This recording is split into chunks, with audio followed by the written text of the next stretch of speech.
के साथ सपा को घेरा।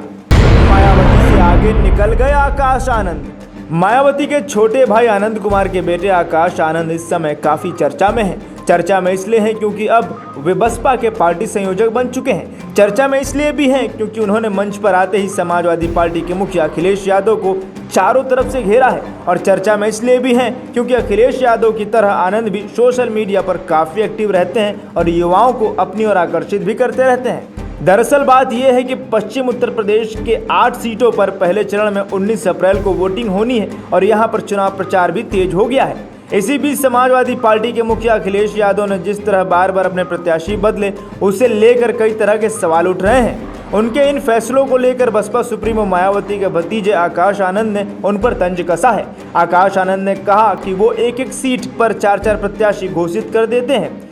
जो तौर तरीके से चुनाव नहीं कर सकता, अपनी पार्टी नहीं चला सकता, वो सरकार क्या चलाएगा। आपके सामने लाल टोपी पहन के भी कुछ लोग आएंगे।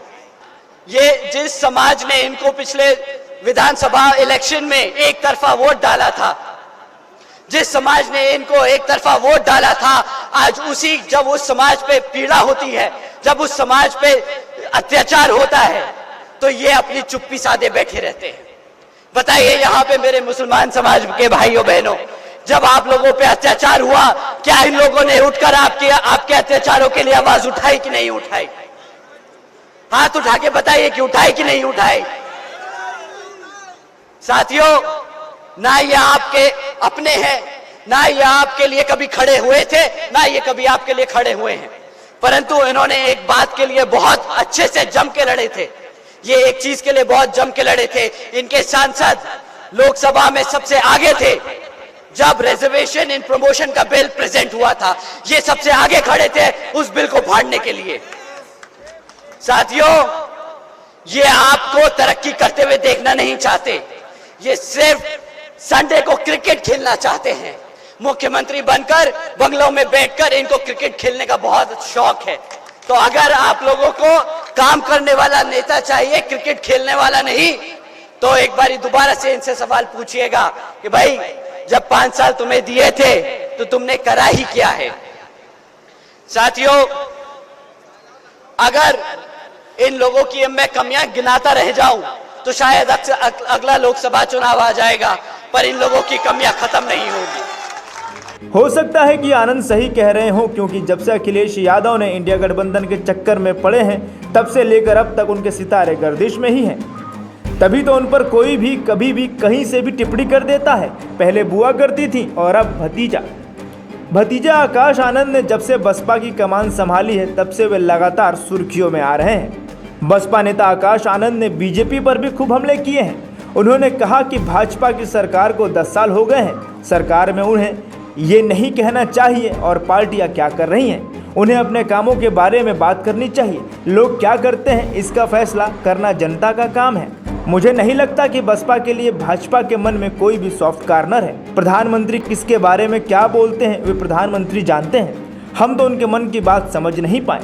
आकाश आनंद ने आगे कहा, भाजपा सरकार ने पिछले सालों में जो किया है वो जनता बखूबी देखती आई है। जिस तरह विपक्ष के भ्रष्ट नेता बीजेपी में शामिल हो जाते हैं और उन पर कोई कार्रवाई नहीं होती, ये तो पूरी जनता देख ही रही है।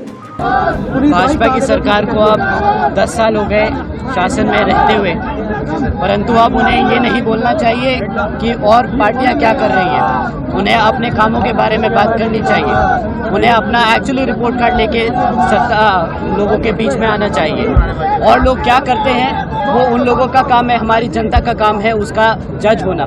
परंतु आप अपना काम लेके बीच में पहुंचे लोगों के, उससे फिर बात करें। आपको बता दें कि सोशल इंजीनियरिंग के फॉर्मूले पर बसपा को बढ़ाने वाले आकाश आनंद परंपरागत राजनीति के अलावा हर मोर्चे पर पार्टी की सोच को आगे बढ़ाने में कामयाब रहे हैं। सोशल मीडिया पर आकाश आनंद का अकाउंट काफी एक्टिव रहता है और यह युवा पीढ़ी को जोड़ने के लिए काफी कोशिशें भी कर रहे हैं। एक्स पर आकाश आनंद के 1,84,000 फॉलोअर्स हैं और फेसबुक पर 53,000।